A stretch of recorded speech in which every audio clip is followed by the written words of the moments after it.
your boy Jonesy,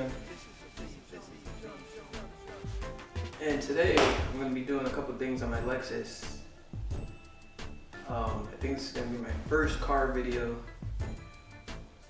and it won't be my last. So today I'm just going to be plasti dipping, redoing my rims, because I've had the same plasti dip on my rims for like over a year, and surprisingly they held up really well, except now their little pieces were coming off here and there, and it's just looking real tacky. So I'm gonna replace all that.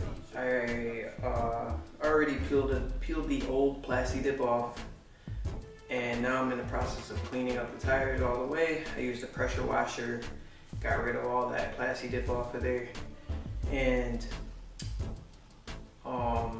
the color that I'm going to be going with this time, the original color was kind of like a graphite color, like sparkly. I think it was, I forget what the color was. It was a metallizer that you sprayed over a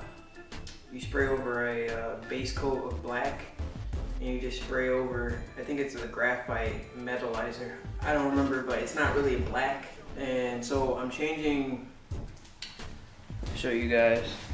Okay, it's called Sapphire Black, I think, something like that. And it's supposed to be a more rich black color, I guess, compared to like the regular plasti dip. I'm not sure how much these cans cost, but I've seen them sold for like $16 a can, which is ridiculous. But I got mine in like a wheel kit, and the wheel kit was about, I think the wheel kit was like $55, and it came with 4 of these cans and 2 cans of glossifier. So I'm going to be hitting it with the Sapphire Black. The other thing I'm going to be doing is changing my calipers, my brake calipers, from red to yellow. The paint I'm using for the brake calipers is this right here. It's Pour 15. I'm sure people have heard of this. It's a really good paint for your calipers. It's about $13 or $14 for this 8 ounce. You don't need a lot of paint, and you don't need to paint the whole caliper, just enough where you can actually see it, you know? So you're gonna be just painting the front face and maybe a little bit of the top and the back, a little bit of the back. So you shouldn't be using a lot of paint at all. And I'm gonna be using a sponge brush, the foam brush to paint it on. So I'm probably gonna do the calipers first and do the tires, the plasti dip the tires. So stay tuned. All right, guys. So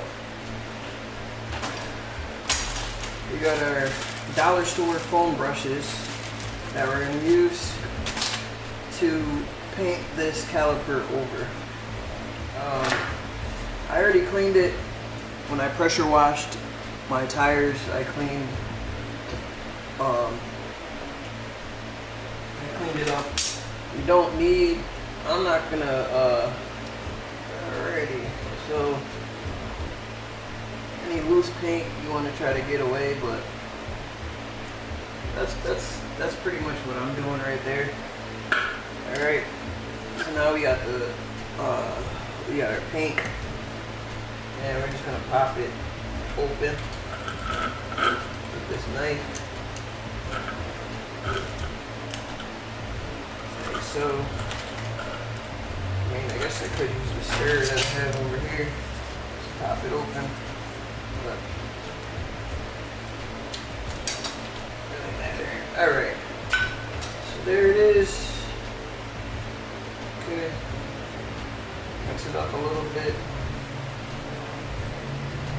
Nice yellow. Alright. So we just lay it over here. We got our foam brushes. Doesn't really matter which one you use. Let's go with this one. You can really get into like the crevices and stuff. You're really supposed to dab it like that. That's really what you're supposed to do, and not spread it like a paintbrush. You're supposed to dab it. There's really not much to it. So I'll just show you guys the the finished result, and there's really no way you can mess up. Not with this type of brush, this sponge brush. There's really no way you can mess up. And again, you only need the front side of the caliper painted, you know, because that's the only side that you're going to be able to see when you're driving. And that's it. That's the first coat I'm going to do, and then when it dries, I'll do another coat. Cool. And again, it doesn't matter the back. You're not going to see this part, you know. No. I'll just leave it like that. 2 layers. Looking good. I'll decide. I don't know.